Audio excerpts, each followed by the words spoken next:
नमस्कार साहेब. नमस्कार साहेब. तुमचं पूर्ण नाव? अण्णाप्पा हेमुद्रे कोरे. कोरे. गाव? केसरजवळ.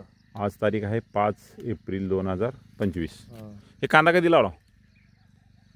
गेल्या महिन्यात. गेल्या महिन्यात तारीख माहीत नाही. 10 फेब्रुवारी. 10 फेब्रुवारीला लावलं आहे. हां. तर आज साधारण जर बघितलं तर 55 दिवस झालेत प्लॉटला. हां. याला तुम्ही ग्रो नायट्रो आपलं हां. ग्रीन पॅन कंपनीचं हां हां ग्रो आणि नायट्रो किंग हां. याची फवारणी किती दिवसाला चालू आहे? 8 दिवसाला. 8 दिवसाला. पाणी तुमचं किती दिवसाला फिरतंय? 7 दिवसाला. पाणी झालं की फवारणी. फवारणी. आणि ह्याच्यासोबत तुम्ही रोग येऊ नये म्हणून एफसी पावडर बी फवारले. FC powder. बरोबर आहे ना? हां. आता याचा फायदा काय झाला? हे भरपूर फायदा झाला. काय सांगासारखं शेतकऱ्याला? बिन रोग. हां, रोगच नाही याच्यावर. अजिबात नाही. हां, हिरवटपणा जास्त. हां.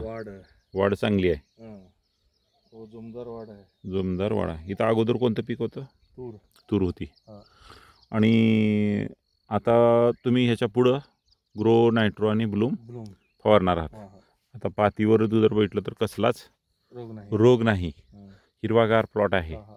यावर्षी टेम्परेचर भरपूर असताना सुद्धा प्लॉट एक नंबरमध्ये आहे. हे वापरून तुम्ही समाधानी? भरपूर. हां, किती वर्षापासून वापरता? हे 7-8-10 वर्षापासून. 7 का 8? 8-7-10 असेल. बरं. कोण्या पिकाला वापरता?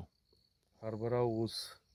बरं. आणि कांदा, उडीद, मूग, तूर, सगळ्याच पिकासाठी हे जे टॉनिक आहेत. आता एफसी पावडर कसं चांगला आहे?